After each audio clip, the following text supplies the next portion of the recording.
us tonight. Thank you, sir.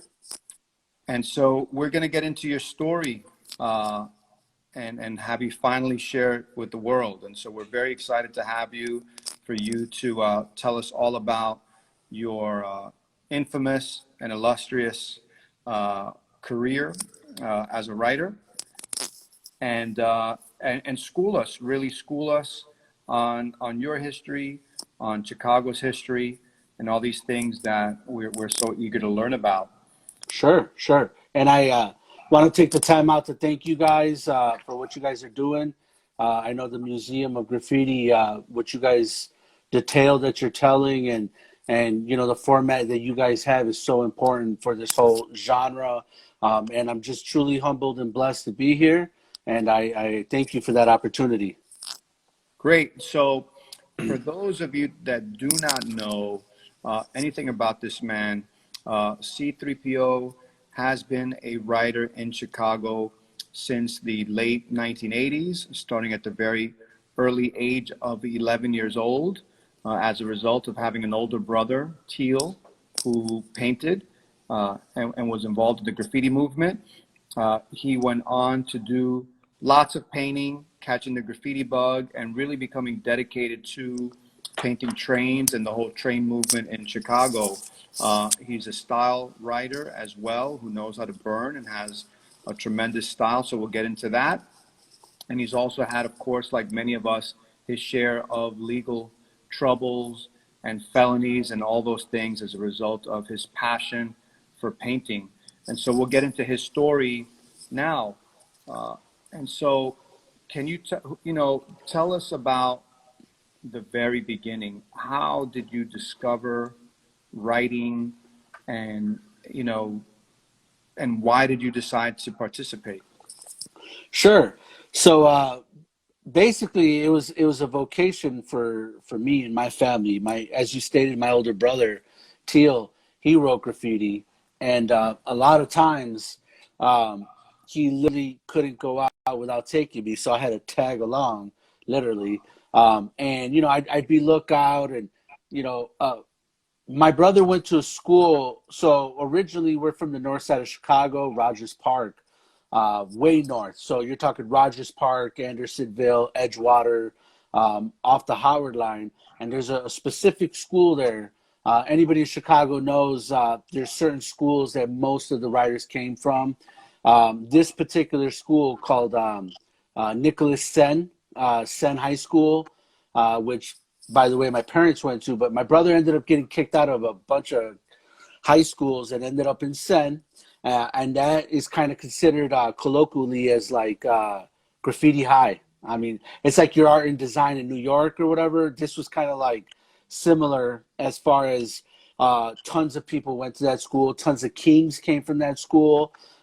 So many people, I mean, for it to be called graffiti high was because it was a big deal. But I mean, honestly, it was just me going with my brother. And, my brother was already into graffiti. He was already doing everything. And it was me, having to go with him and being a young kid and doing, train sides and stations and, whatever. So I'd have to say I was inducted in by my brother.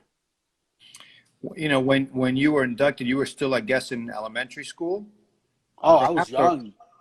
Yeah, I was super young. I was like 11. I mean, of course, you go through like your initial years of toy shit, right? You go, and the initial years of just tagging, bombing, poles and garbage cans and alleys and the whole shot. But by the time my brother got into high school, I was put on real quick, man. We were doing insides, outsides. We were what you guys call motion bombing here in Chicago. We call train sides, and we were doing sides and like real transit stuff. You know what I mean? Like the initial years of getting up. And so, were you, besides your brother, were you influenced by other, as you got into, were you influenced by other folks? Did you start to meet the writing community, or was it very separate and splintered? Early on, the first couple years, it was through my brother. But like after I started learning how to do like real painting and stuff, I was lucky, man. I was put on by a lot of dope people, like a lot of kings, and my brother was hobnobbing with these people, and I got schooled quick, man, real young. Like I got put up by like people like Teasel and the TCK crew and Nerd and Poor crew and all these people that were kind of like around. What's interesting is half of them were like, yo, come here, shorty, let me show you what's up, right? And this is where you cuff your gear and hide it here and do this and do that. And the other half were like, yo, stay away from me. You're like way too young. You're gonna get me locked up, And they're like, they didn't want anything to do with me. So like, but yeah, no, I got put on. I got put on super early by like some of the best, man. I was real lucky. So in the image that we see on the screen here, do you remember this? What year is this? And and is this your crew or just friends or writers or? So it's me taking the photo. I took that photo. I remember this like it was yesterday. It was like 93, 94. Um, the guy on the left wearing the gray hat was my boy Astro. He was one of our guys in our crew. The guy in the middle with the Cypress Hill shirt, that's my boy Nasty Nas. He was like a bombing partner of mine for years. And the guy on the right was this guy named Ask Mul. These guys were early painting.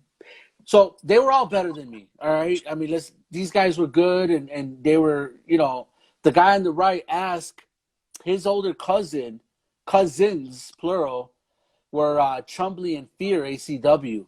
And these guys were already like legends in the outright. Like these guys were already like kings. So by the time Ask got in, we'd get information trickled down to us, and they'd be like, oh, y'all doing it okay, but y'all should be doing this and y'all should be doing that. But in this particular photo, we had just gotten back from a night of painting. It was the end of the line. That's the yard. That's 54 blue. That doesn't even exist anymore. That was torn down. But that CTA worker there kind of knew what we were on. And it was the last train of the night. It was like 4 or 5 in the morning before they turn them around and kick them back out. And we were talking, and that particular CTA worker was like, what y'all little kids doing on here? Y'all ain't up to no good. Nobody, you shouldn't be passed out like 12 a.m. You guys are up to no good. And Astro had a bag full of cans in that photo, and we were trying to hide them so they wouldn't shake. But the guy was so cool. When we got off the train, we asked to take a photo with him, and he knew what we were doing. He just didn't care. So that's a great photo. And so he knew what was up. What did your parents know about what you were doing? Okay. All right. So my mom passed away when I was like 9. All right. So by the time that happened, my brother had already gotten into graffiti. I caught my first case at 11 years old, and it happened to be that my court day was on my dad's birthday. So it was like a double whammy, right? And my dad hated it. My dad was a respected leader of the community. My dad worked with the city. He was semi-quasi political. My dad tried his damnedest to keep us away from this. I mean, I don't have any of my original stuff from when I was a kid because my dad would raid our room and he'd rip up our books and rip up our pictures and throw our black books away. And I mean, it was a struggle, man. He tried real hard. He hated it, man. Graffiti was like our downfall to him. You know what I mean? So there was no support there at all. Until nowadays, you show him that big old check, and he sees all the zeros, and he's like, "All this for this shit," and I'll be like, "Yeah," and he's like, "Oh, okay." He kind of softened a little bit on it, but yeah, he was not a fan. And so, here in these images that we're sharing, it looks like the very early years of you guys doing, I'm guessing like, tunnels and things like that. What was the driving factor for you in those early days, besides your brother, to be so dedicated to doing this? Well, that's kind of easy. I always say we climbed the toy ladder, right? The ladder, I'm not ashamed to say we were straight up toy. My brother was a little more versed in it and he was able to kind of pass some of that, but a lot of us were just straight up toys and we went from the lowest rung all the way up. The driving factor was really us. I mean, man, the peers around us, we wanted to be heard. I don't know how it is. I'm sure it's similar in New York, but in Chicago, it's a rough town, and people would clown the shit out of you even if your tag was a little crooked. People would clown your ass. So like, we did everything we could, man. We were, drawing and sketching and really busting our ass. And I would think in the '90s it was a magical time. I mean, you were there. Um, it was, Carhartt jackets, Timberland boots. It was malt liquor. You know what I'm saying? It was like that boom bap hip hop, and it was like everything was about showing and proving, and really the driving factor was just like in graffiti, in hip hop, the competition is like it's fierce. Like even within our own peer group, like yo, we might not be against each other, but like I'm trying to burn you no matter what, even if we're friends. Like every time we go out, I'm trying to do something better than you. So the driving factor was looking around, seeing what people were doing, and really trying to like drive it home and smash. And so when you see an image like this, what does it remind you of? What can you tell us about, a train station that's completely tagged up like this? Um, what it reminds me of is like those initial early years of really putting in the work, like really like just bombing and like initial years of just tagging.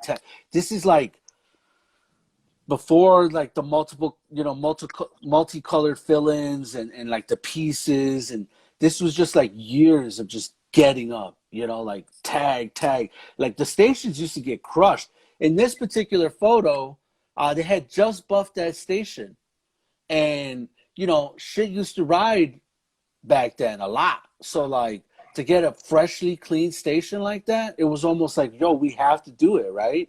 So like I look at that and I look at like, you know, initial years of just putting in the work, the tagging, the like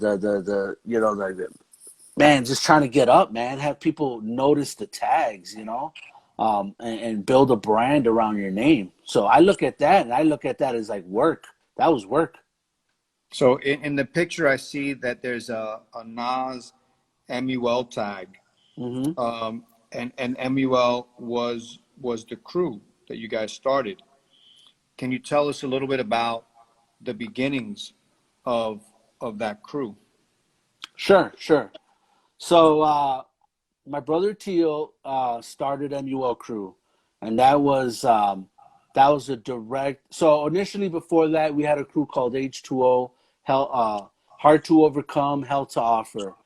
Uh, that was a North Side crew that we had been rocking underneath for a while, and then um, MUL came from so in Chicago they had these CTA competitions where the CTA would literally had a program where it was a citywide thing and they were giving walls to people and people were painting graph and pieces and the CTA would give you paint, and that was all in an attempt to abate graffiti, right? They wanted people to stop and they wanted people to go a different route and find Jesus or whatever.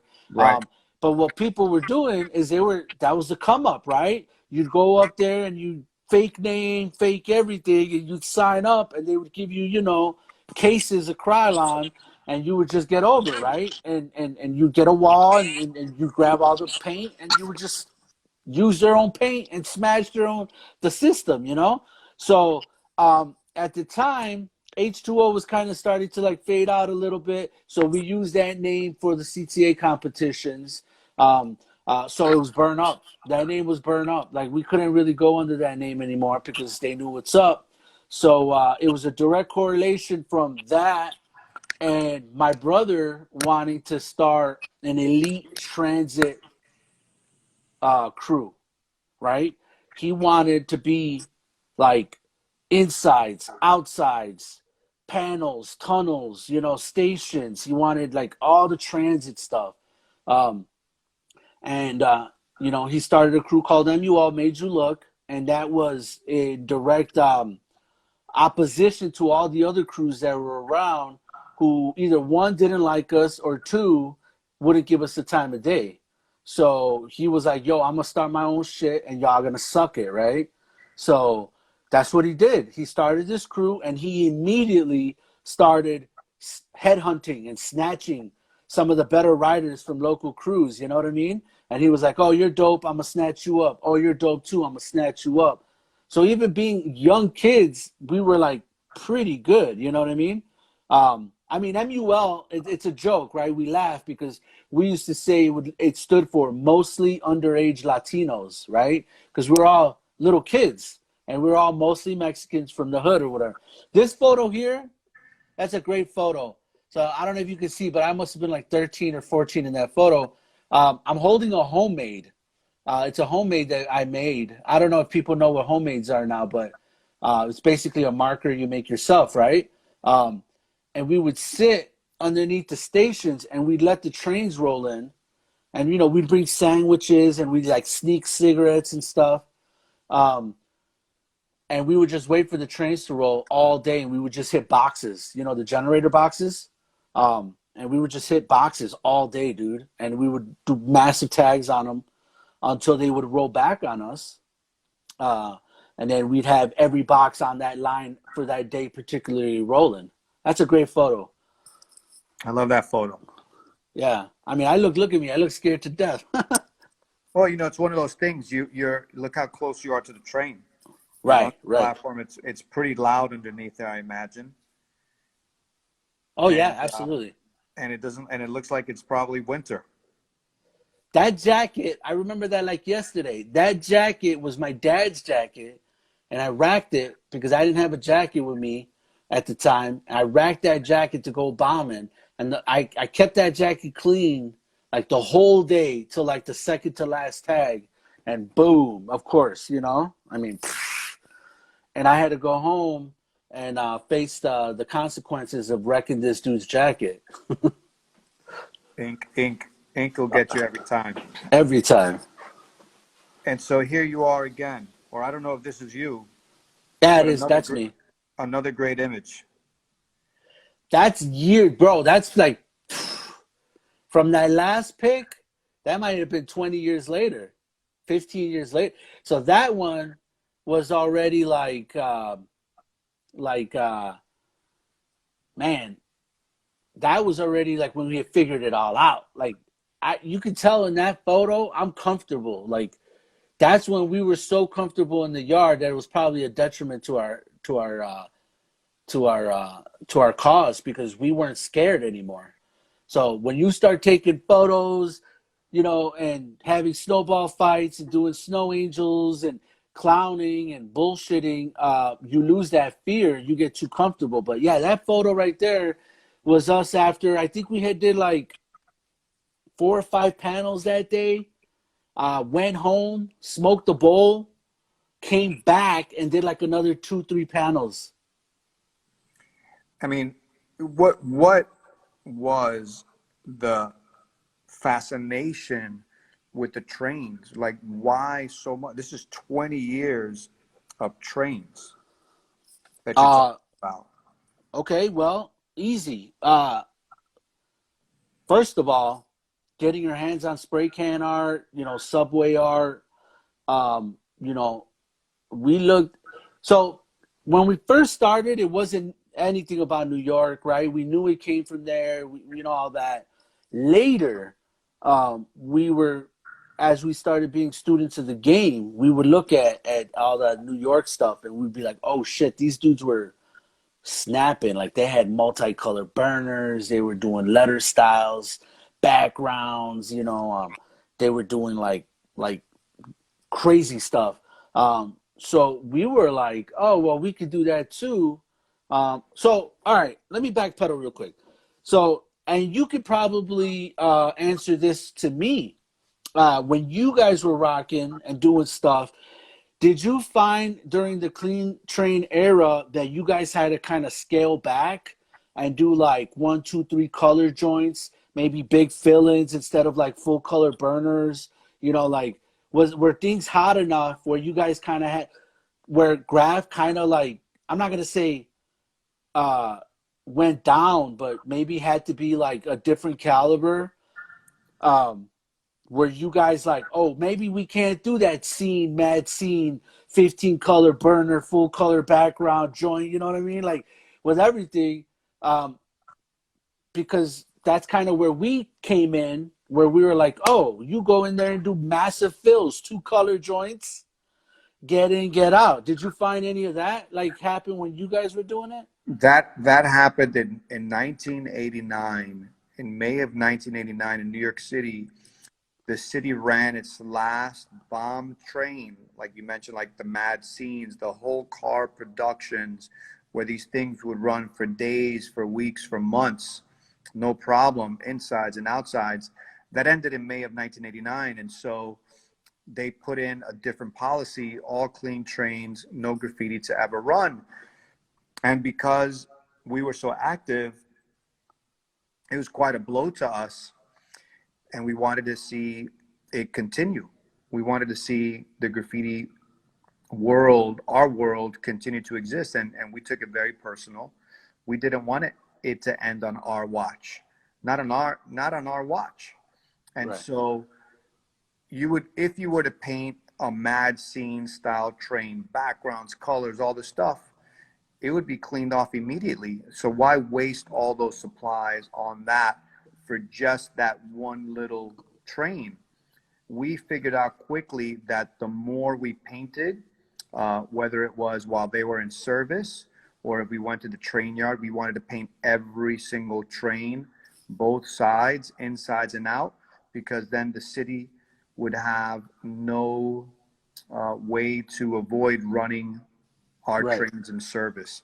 And Right. so I imagine the same, you're talking about the same thing. It's so it sort of took us a step back from the artistic burners that were known at the time. You know, the things that even our own crew was doing, we stopped, and we became more of a bombing crew. And so when you mentioned before the ink, we went through all that era, and it became the era of the ink, the era of the time of the throw ups and the Yeah. hollows, Yeah. just because we were in competition. We called it that we were at war with the MTA, and we literally acted like that. And it was very much about vandalism, Yeah.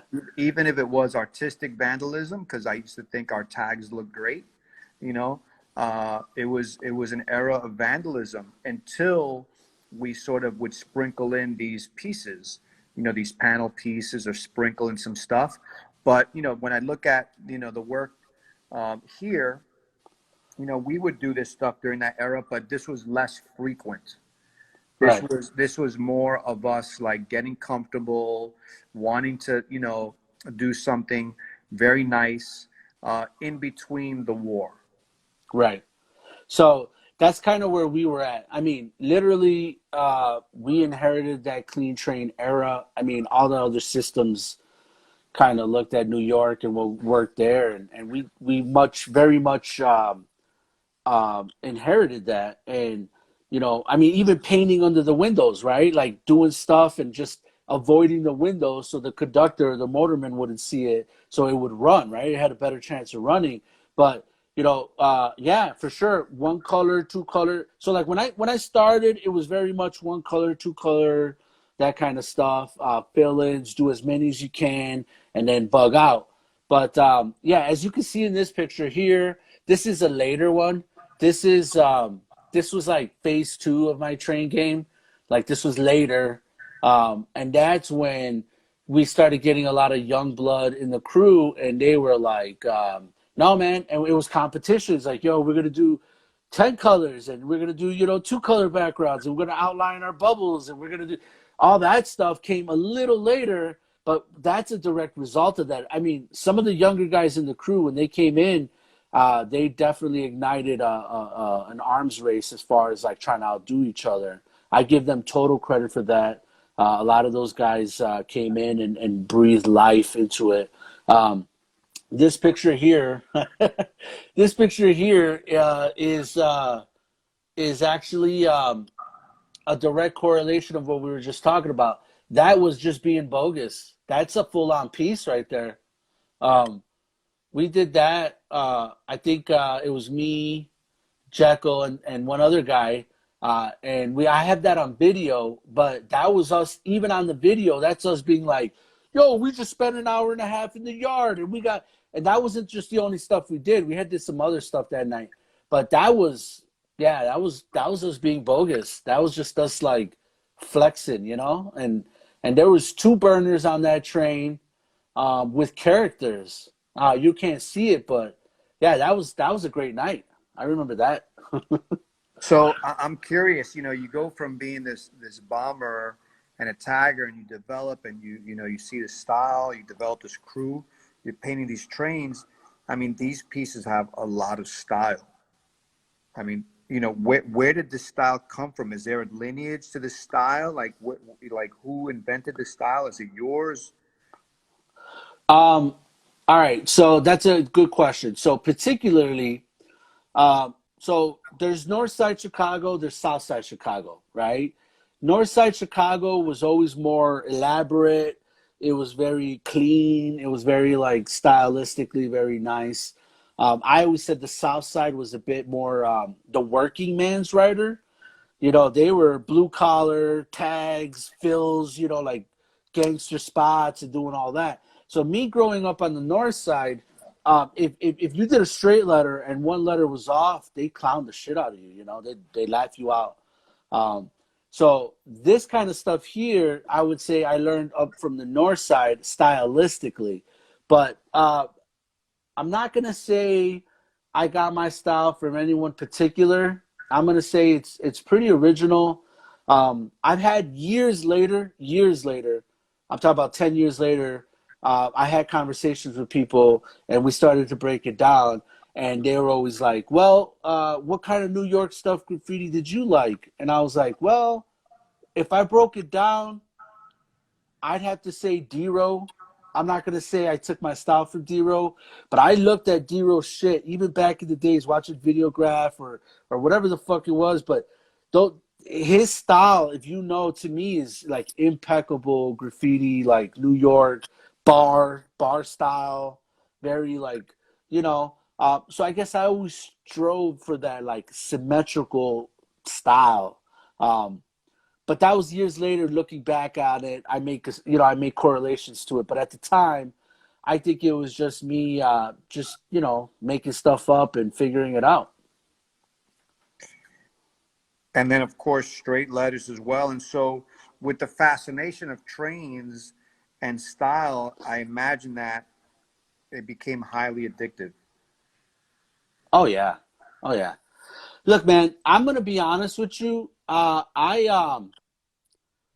was lucky, man. I got put on with some dope dudes around me. I'll never tell you, oh, I was the dopest, I was this. There was always people better around me. The peer system that I was around were just all dope people, man. The guys that I had the pleasure of being partners with, or or just around were always either better or just as good.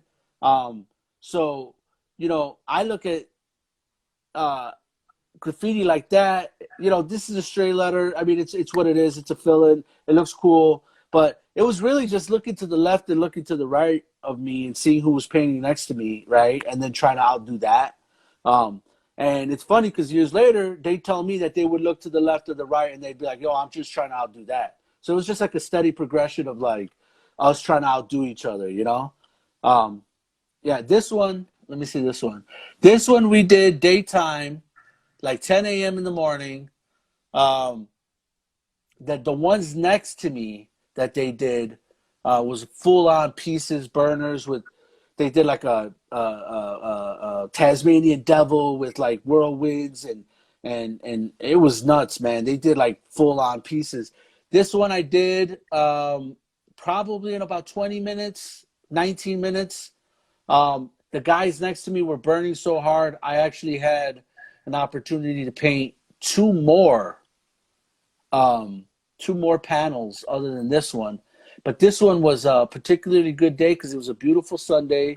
It was sunny. It was like bright. It was the morning. We had gotten, breakfast. We painted some panels, went home safe. Those missions where you're just like, everything works out well. And that was a great day as well. I think the quote on that one is Big Pun, I think. Burner on the side of your dome or something like that, it says.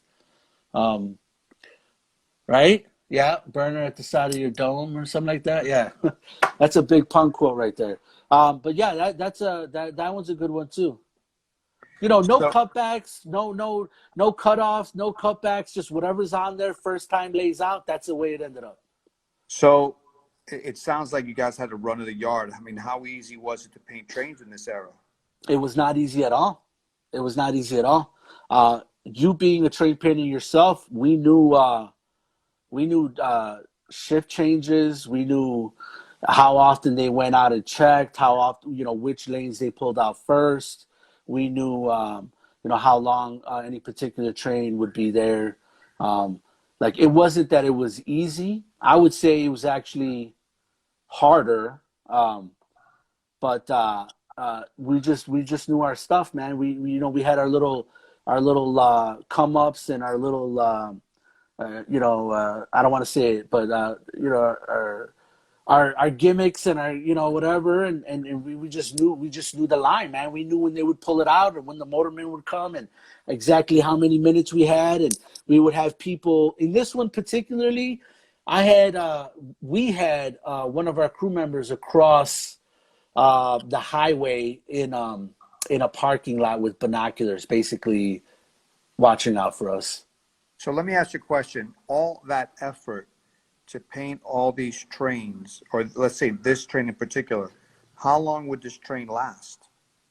I don't think it ever rolled. That one in particular probably didn't roll. Um, we got better at it later, um, and we would know which ones they'd pull out first and all that. But this one, I don't think it rolled. A lot of our stuff got painted over, man. See here, all right, let me give you this. So in New York, when the trains were done, most people moved to the streets. Is that a proper assumption? Like when the clean train era? Yes, that happened to the majority of the riders. Okay. In Chicago, it was reverse, right? When the CTA buff, or I'm sorry, when the graffiti blaster Chicago buff came, they were buffing stuff within 24 hours. So we went reverse. We were like, okay, well, they're buffing all our rooftops, our stations, everything. Let's go paint yards. Like, we'll get the picture, right?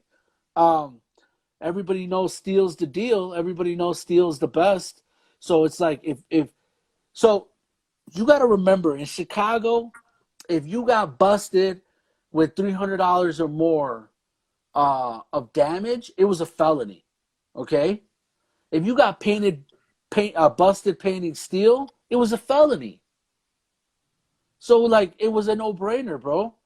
Like why paint some bullshit spot if the consequences is the same, right? So we reverted back to the original stuff that people before us were painting.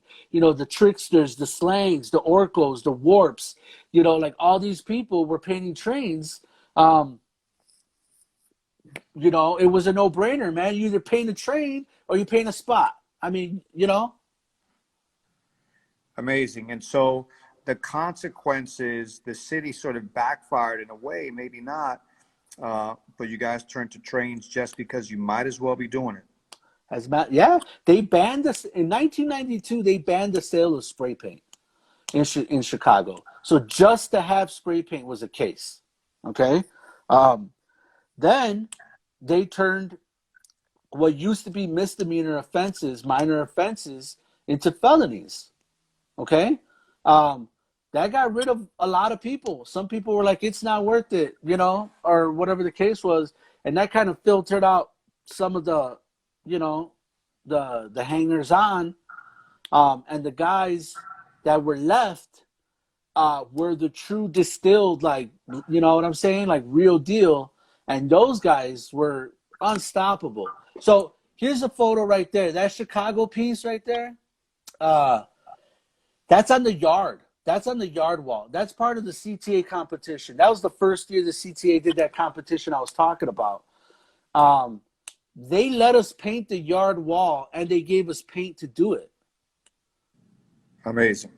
Yeah, and I mean it backfired horribly on them, but you know, I mean, you got to give it up for them for trying, right? It's incredible. I mean, I'm stuck on this whole notion of, felonies, how the city or the CTA and the state started to change the the penalties for the graffiti, I guess, in order to remove, people from doing it. And you said it worked. So what it was at the time, the administration that was coming in was this. He was a young mayor at the time, Richard Daley. Okay, his father, Richard Daley Sr., which you might know from the '69 Chicago riots and Shoot on Sight. That guy, his son ran on a platform of anti-graffiti, very much like Koch did the same, I believe. Right? They came in and they were like, "The city looks ugly." You know, they want to come in and they want to fix all this stuff. But we were just a scapegoat because the problems in the city weren't graffiti. It was the gangs. It was the murder rate. It was all the, all the industry leaving the city, the jobs we were losing. It was the infrastructure. It was a ton of stuff. But the easy one to blame is the tag that you could actually see, right? That's the one you get. So when he came in, he scapegoated us into saying that the problem was, this lawlessness of graffiti. And he ran on that platform, and he actually created the Mayor Daley's Graffiti Blaster program, which was one of the largest graffiti abatement programs in the world. I can say that hands down. They had something like 30 or 40 full-time streets and sanitation trucks coming out, and they were 3-4 man crews, and they were buffing stuff. They had it. So in addition to the graffiti blasters program, they passed an ordinance banning the sale of spray paint, increasing penalties, and also they were so they would give property owners 24 hours to paint over graffiti on their own property, or they would get a violation, a ticket. So on top of all that, so if we went and tagged somebody's building, they got violated once because we wrote on their shit. And then if they didn't paint it off within 24 hours, they'd get an actual ticket from the city. So they got boned twice, right? These property owners. And that was for box trucks and for all that kind of stuff. So you have all this happening. Mayor Daley's running on an anti-graffiti program. You got the streets of sanity, and it was like $16 million, bro. Or some like ridiculous. And it was what? Couple thousand kids with no resources, no money, no nothing, against a multi-million-dollar program with grown-ass organized people that whose job was to eradicate what we were doing. But it doesn't seem like it worked. Well, you'd be surprised, man. This thing, we had this fire in us, man, and I think a lot of people doubled down. I think a lot of people doubled down. I've had conversations with people, and it also made graffiti look like shit, because where there was, what we said before, where there was full color productions on rooftops with pieces and backgrounds and characters, now all you got was big giant letters and fill-ins and dusty fills, and it backfired because people, I mean, dude, people like Paige and Worm and all these people that were just out there like 24 hours, just like, you know what I'm saying? Just to be able to stay relevant.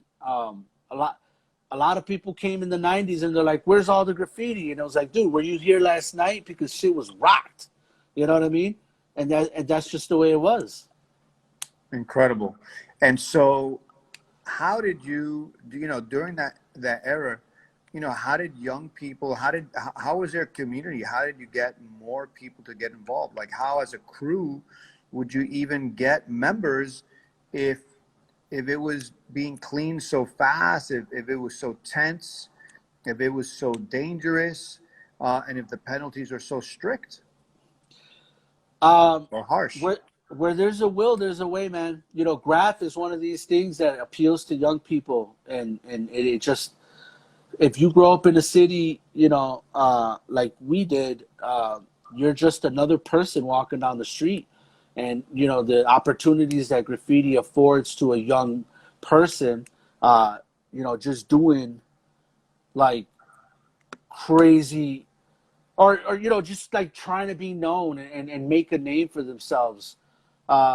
Yeah, it's a beautiful thing, man. It's like some people write poetry, some people, they do things. We wrote graffiti. Upski wrote in his book Bomb the Suburbs. I don't know if you've heard of Bomb the Suburbs, but Upski wrote that growing up there were no art classes, there were no, they're cutting back on music and art programs. So the transit system was our jungle gym, climbing the pillars, hanging off stuff, hanging off the back of the trains, and running tracks and tunnels, and it was our jungle gym. So either you joined a gang, really good at sports, joined the military, or you wrote graffiti, or you were into girls, right? All crazy. But I tell my wife this all the time. You know how much, I'm not going to say the word, but you know how much opportunities I gave up to be with chicks and all this stuff because I'd rather be out painting?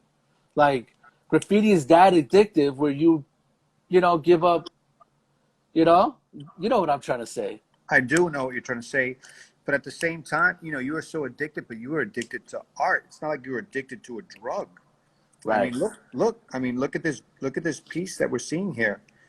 I mean, that's a lot of style there. That takes a lot of artistic talent and thought. Like, it's not like some random like drug that you're smoking that you're addicted to. So there's a lot of planning. There's a lot of, I would say, a lot of love and dedication that goes into this for you. Thank you. I hate to put you on blast, my friend, but I could have answered the last question by just playing your clip on Videograph when you're in the tunnels. You know, Yeah, I know. uh, it's the exact same answer. It's you know what I'm talking about. It's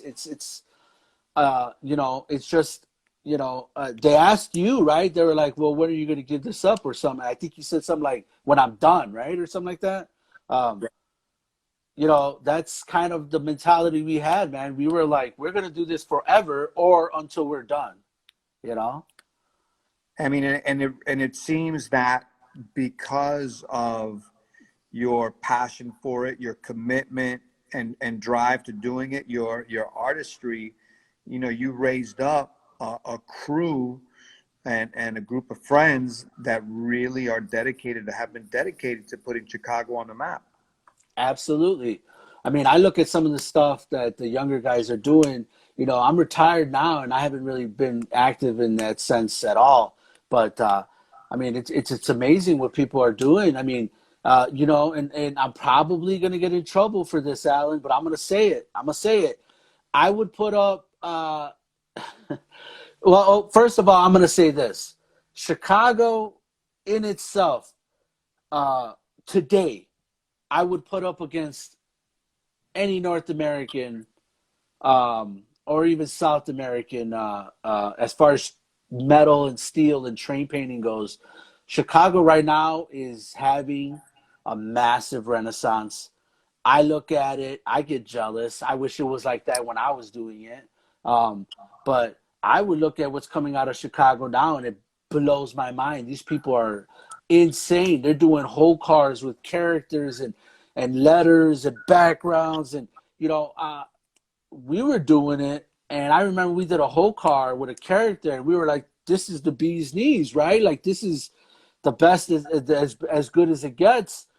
And then here we are 10, 15 years later, and I mean, they're blowing stuff away that we were doing. It's beautiful, man. I'm so proud, and not just my crew, but other crews, man. There's a, you know, the CM Dubs, the CMW guys, and you know the some, you know, the MUL guys, and a lot of stuff that these crews are doing is just amazing, man. I got nothing but respect for the level of work that they're doing, and even when I was at my height, when I was at my height in the mid 2000s, uh, even then Chicago was pioneering and breaking through on the train scene.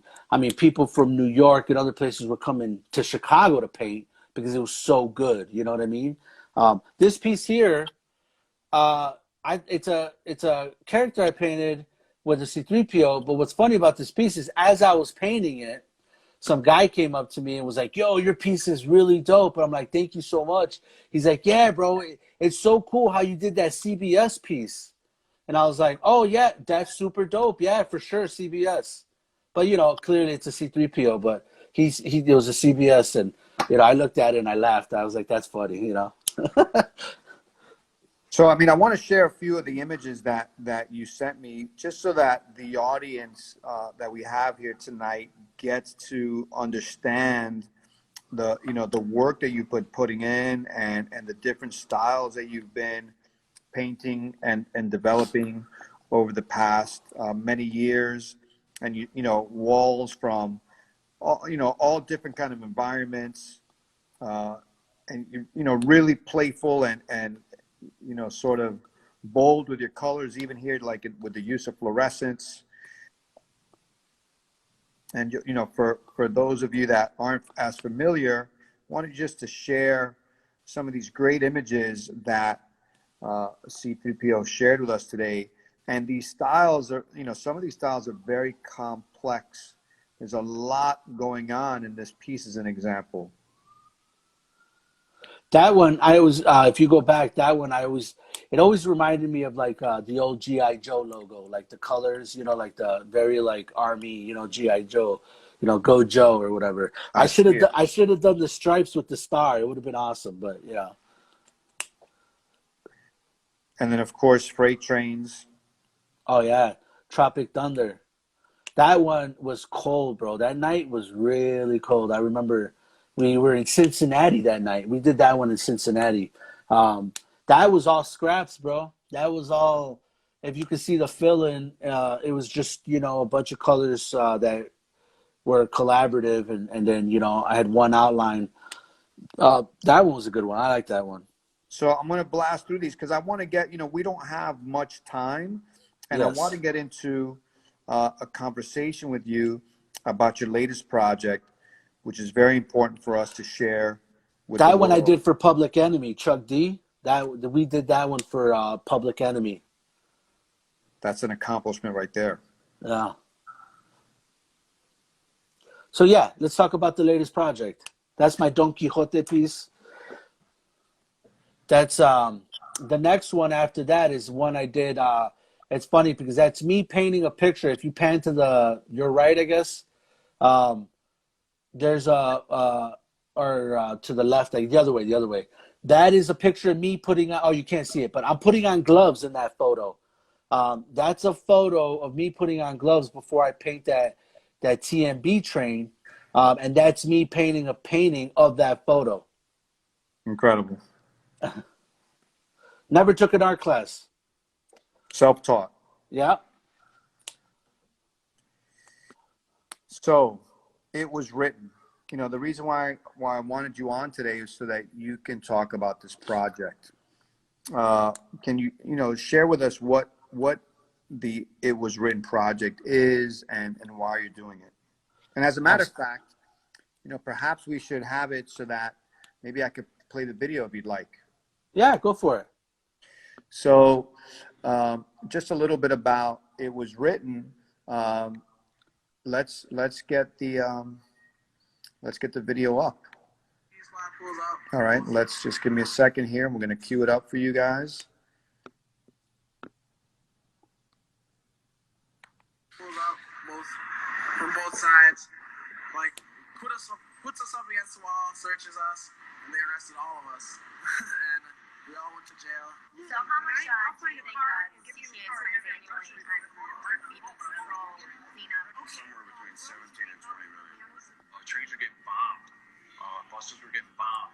I knew that this thing was out of their control. This is my brother Teal.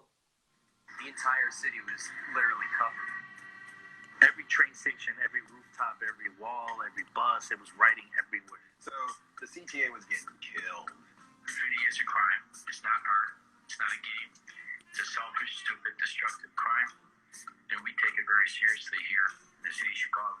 You know, little kids, we're 12, 13, 14, 15, and we're doing this. We're doing this at a very early age. You wanted to hit things along the CTA because you could ride the train and see your stuff. It was like, that was an amazing feeling. Graffiti to me is like power. It gives you power. And I see those letters on the wall, and I see that movement and the colors and the vibrancy, and it looks like it's coming off the wall. I almost feel like I'm creating light. That was an escape for a lot of young artists at the time. Allowed me to see things on a broader scale. A lot of these conditions were affecting us as young kids. There was something that was missing. The huge all-city buff came. It started in 96, and they completely buffed all the train lines. You come by one time on a train, and the whole roof is brown. And it's just like, oh my gosh, you guys know what you just did. You just wiped out history. And you took something that was beautiful, and you made it just brown and plain. More than a dozen people were arrested in the Chicago police sting. The use of cameras is the latest development. The fight against graffiti. I feel that Lieutenant Bob Angon, the Chicago Police Department, has been chasing these young men for years because they were bombing our stations. The punitive laws of graffiti becoming a felony, spray paint becoming illegal to buy, and So tell us about this project and, Sure. and why it's important to have this exist. So the project came about from many years of me doing stuff, and I had kind of been doing my own video. I was presented by a couple of fine gentlemen, like the director Joshua and Mac Blackout, who had approached us wanting to do a similar project, knowing that we were doing it. Now, with us, first of all, nothing like this has been done in Chicago. You guys had Martha Coopers, you had Prigoffs, you had, John Nares, you had Chalfants, you had all these people. We didn't have any of that, okay? So, the documentation in Chicago was, not as good. So, the story is a David and Goliath story. It's a story of Chicago history with us trying to, them eradicate what was happening in the 90s with the graph blasters and the punitive damage or laws and everything. So, all this stuff is early stuff. This is all great stuff here. So, this whole thing is because we need to document it. There's a group of about 5 or 6 of us that are really into this, and we're really trying to put it out because stories never been told, man. People are getting older. People are starting to die. Collections are being lost to floods and divorces and lives, and there's all these things going on, and it's something that has to be done and has to be said. The amount of history that's in Chicago and the amount that we have been able to give back to the community is super big, but it's just not out there. So we're going to take it upon ourselves. It's quite a heavy load to be that guy.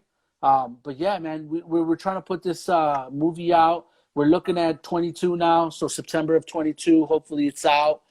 We just got our first rounding of funding. We're asking everybody to help us contribute content or videos or pictures or whatever they can. But it's really just us putting this whole video together to try to give back to the community and put that actual, that history out there. And so how can people reach you to get involved? How can they participate? What's the easiest way to do that? Easiest way, we have a website. It was written, themovie.com. There's emails on there. You could also email us at itwaswrittenthemovie@gmail. You could either reach out to us on our Instagram, which was it_was_written_doc at Instagram. You could hit C3PO Paints. You could hit Momentum Art Tech. You can hit Zoom Creep. Those are all the people involved. We're all on there. And any of the people you talk to are part of the team that will get you plugged up. How much support have you received from the community? Are people starting to show up with material and I mean, that tons you of didn't know it. existed? Tons of it, bro. I'm on the Museum of Graffiti IG Live. You know what I'm saying? Like we've been having, the fortunate that everybody's been reaching out and giving us their collections and their videos and their albums. And you know how tight writers are. For someone to bust out their album is like, crazy. But I think it's time, man. I think it's time that people they want it. They want it. It's cool to see all these different movies coming out on Netflix and everything. But where's our movie? I think people are kind of starting to feel that. So there's been a great outpouring of support. I think we're going to do great things with this movie. I'm excited about it. A lot of people are excited about it. I'm happy to hear that you're doing it. I think that you're right, that the world should know about Chicago's contribution, about your artistic contributions and the movement there. It's because this has been such an underground outlaw movement, we haven't shared, we haven't gone out there. We don't, it's a crime. It's something that we've had to hide for a long time. But I think as we've gotten older, there's a need to share our history, to claim it, and to share it with the world, because we have but so limited time left to share it. And so I'm very thankful that you guys are doing the work, that you're invested your time and your energy to do this, because I know that it's a tremendous amount of work to do a project like this. I hope that everybody that's listening and that can support the movie in some way reaches out to you. We're very excited to know that you're doing this, and we appreciate the hard work that you're putting into it to share this with the world. It's Thank you. It'd be a shame not to have that enter into the world. And so, we have an hour for this talk, and so if there are any questions in the audience who are sort of winding down, I'm glad to take them. Or if there's anything that you'd like to, Elsa, you'd like to share. I just want to be able to say, this movie is for all those people out there, man. The cap stealers, the guys that use fake names, the multi-felons, the guys getting arrested for stupid shit or getting arrested for nothing at all. The using fake slugs and, tokens to get over, and the turnstile hoppers and the ink guys and this whole movie is dedicated to the train painters, people like Civil and Erie and Konami and Ages and Nike and Nas and Temper and Sewer, Dial, Sketch, Vespa, Goma, Ether, Arc, Revise, Shoe, Lone, Empty, Peckle, Jekyll, Work. I can go forever, but these guys are the guys that put in the work and paid the dues to their detriment. These guys were the ones that were that are lifers. You know what I mean? The guys that either ruin their lives or have yet to ruin their lives. The crews that this movie is dedicated to, crews like J4F and Sod, 3XD and SB and CMW and Aerosol and MUL, KYM, the X-Men brothers, KMD, Fat, UAC, Cab Crew, the old school dudes that if they weren't there, I would never been even part of this. The ABCs, the MPCs, the TPCs, BTB and ACW and Feds and Union and the Syndicate and Shyrock and Basive and Car Crew. This movie is for you guys. This is, it's such a responsibility. I feel like an overwhelming sensibility of responsibility to these guys because, dude, the Pangos and the Tricksters and the Zors and Oracle, Warp and Upski and Teal and Teasel and Page and Peely and Oops, Oki and Blue, Scarce, Fesky, Prove, all these people that you asked me why we did it.